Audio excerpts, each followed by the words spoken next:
The infamous story of Kevin, r/ask Reddit. Who's the dumbest person you've ever met? It's not uncommon as a teacher to have students who are a bit behind the curve in certain aspects, but 99.99999% of the time they are keen on something. They might not understand how to identify a noun or what theme is, but they somehow know how to make a mean plate of nachos. You learn pretty quick to not judge fish for their tree climbing ability, you know? I thought this was the rule when I was teaching until I met Kevin. Kevin isn't his real name, but it doesn't matter because he can't spell it anyway. Kevin was a student of mine during my last year of teaching. He came to my classroom with very little to show for his academic past. He had moved a few times and thus was missing a lot of typical test scores that we used to try and ballpark their ability. Don't worry, it was a ballpark. We didn't make major decisions until we actually had a chance to talk and work with a student for a bit. I thought that's fine. I'll just do some one-on-one with Kevin and see what's up. One-on-one with Kevin was like conversing with someone who'd forgotten everything in a freak, if not impossible, amnesia incident. There was no evidence that he had learned anything past the 2nd grade, and now he was in 9th grade. Flabbergasted, I figured we needed to get more serious with this. If he was going to be in my class, I needed to know why and how. I decided to meet with him, his guidance counselor, his parents, and another teacher to see what was really going on. This is where it all became clear. It was by some incredible fluke that his family hadn't been wiped off the face of the earth years ago. Odds are his entire heritage was based on blind luck and some type of sick divine intervention that saves his family every time a threat presents itself. Kevin was the genetic pinnacle of this null achievement. Even my instructional lead, a woman who could find a redeeming trait in a Balrog, failed to see any reason this kid or his family should be alive today. So here's a list of events that made it abundantly clear that God exists and he's laughing uncontrollably. Kevin frequently forgot when where class was. On more than one occasion, I had to retrieve him from other classrooms. Kevin ate an entire 24-pack of crayons, puked, and then did it again the next day. This is 9th grade. I have no idea where he got crayons.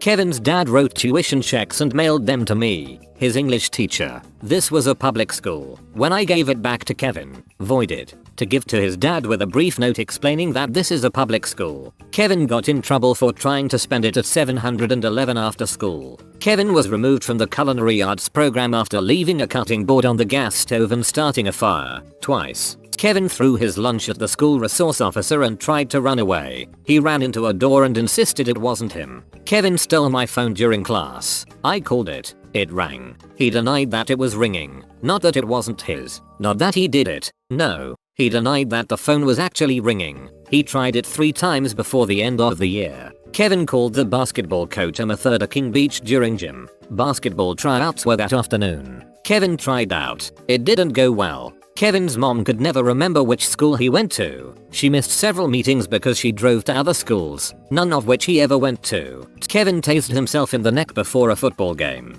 Kevin kept a bottle of orange Kool-Aid in his backpack for about 4 months. He thought it would turn into alcohol. He drank it during homeroom and threw up. Kevin say the N-word a lot. Kevin was white. The high school was 84% black. Kevin got beat up a lot. Kevin stole another student's iPhone and tried to sell it back to them. Kevin didn't understand that his grade was dependent on tests, quizzes, homework, class walk, and participation. Kevin finished his first semester with a 3% average. He tried to bribe me with $11. Kevin spit on a girl and said you should get out of those wet clothes. The girl was a Spanish student teacher. Kevin didn't know dogs and cats were different animals. Kevin tried to download porn onto a computer in the library, at the circulation desk, while he was logged on. Kevin asked a girl to prom. He was in 9th grade and freshmen don't go to prom, by asking for her phone number and then texting her his address. Kevin got gum in his hair, constantly. Kevin regularly tried to cheat on assignments by knocking the pile over,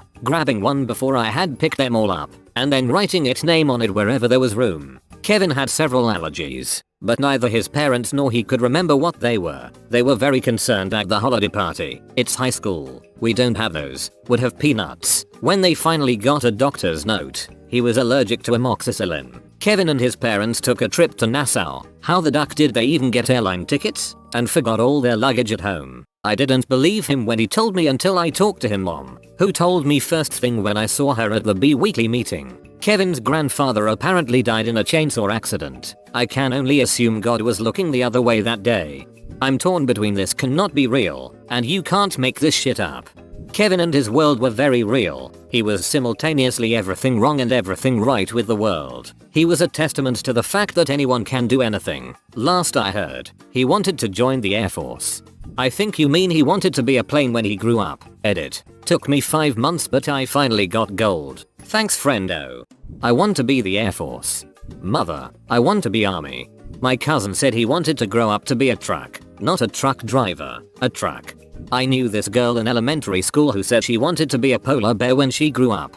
At a local elementary school's kindergarten graduation, they played a video where they asked each of the students a few questions. When asked what he wants to be when he grows up, one kid answered a police dog. I heard a young child tell his mother at a 4th of July celebration that when he grew up he wanted to be a firework. When I was 5 I wanted to be a light pole. I stood on the yard for 2 hours with a flashlight taped to my hat and then it started raining. My little cousin wanted to be Britney Spears. Not a singer or performer, but the actual person. I told her the position has been filled.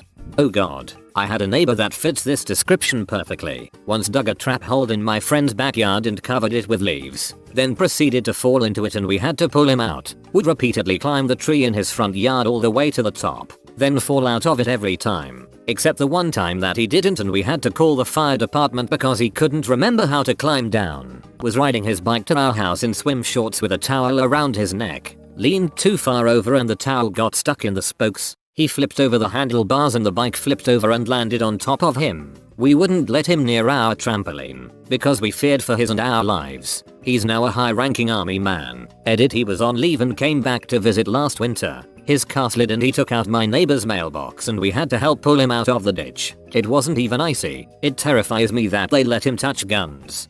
Kevin called the basketball coach a method at King Beach during gym. Basketball tryouts were that afternoon. Kevin tried out. It didn't go well. We call that setting the tryout on hard mode. You better have game to pass that one.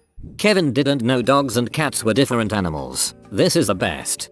Haha, that was actually one of my favorites too because of how I found it out. We were doing an assignment on personification and I had people describe their pets using it. Welcome to America, where we teach personification in high school. I know. Kevin didn't have any pets but he said his neighbor had a cat he played with sometimes. He listed off like 3 or 4 things and it became really apparent that he was describing a dog. At first I thought that maybe he just had trouble figuring out the right way to say it, but after 2 or 3 more sentences, it was abundantly clear that this was a really big dog. Someone else who lived on the same street put 2 and 2 together as well and said, Kevin, that's not a cat, that's so and so's black lab. Kevin was absolutely floored that A, someone else lived on his street and B, that there was a difference between a black lab and a house cat. Like, I am only guessing, but I think to him, dog and cat were as interchangeable terms as hat and cap. You train and prepare as a teacher to try and find ways to redirect embarrassing situations like a student being really wrong in public.